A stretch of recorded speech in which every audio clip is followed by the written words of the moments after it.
Guys, nakikita nyo na naman yung Lego ko. Nakita nyo, di ba? Ayan siya.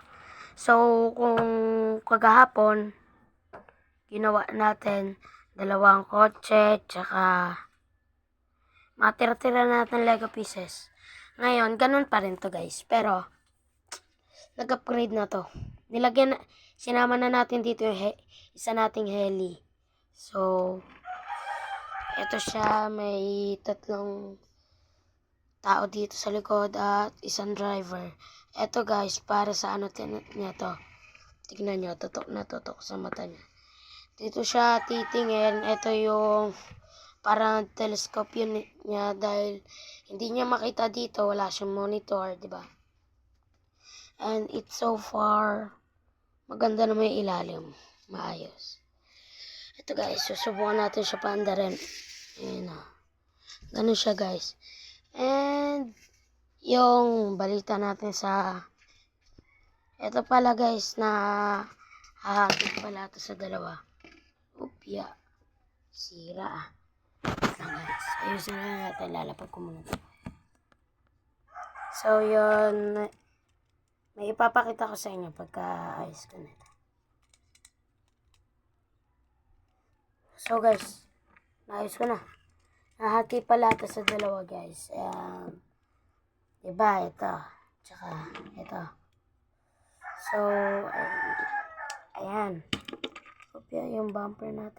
Ito pala yung bumper natin guys. Meron kasi ako mahabang Lego piece na natira. Nilagay ko na lang dito yung ilaw. And so far, ito yung bumper niya.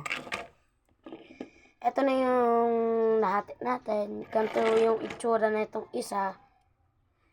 Pwedeng may accident, diba? Maligtas tong tatlo, pero dead na siya pagka na-aksidente, patay na tong driver. So far, good naman siya. Naayan. Ito muna isa. Oh, diba? Ito naman. Maganda siya, guys. So, balik na natin. Guys, kung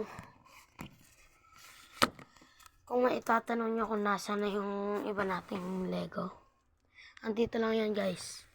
So, ito yung big drone natin. And ito naman yung driver ng drone. And kung gusto nyo makitang gawin natin tong sasakyan, itong dalawang gate na to, na kagaya na ito, ganito yung gagawin natin guys. And pag nabuo na natin, i-vlog ko yung pagbuo niyan guys ha. And pag nabuo na natin, bobuoin naman natin to para makita nyo rin kung paano ko binubuo yung gate. So, ito na yung balita sa mga Lego natin guys. Hanggang dito na lang. Like, share, and subscribe. Bye-bye!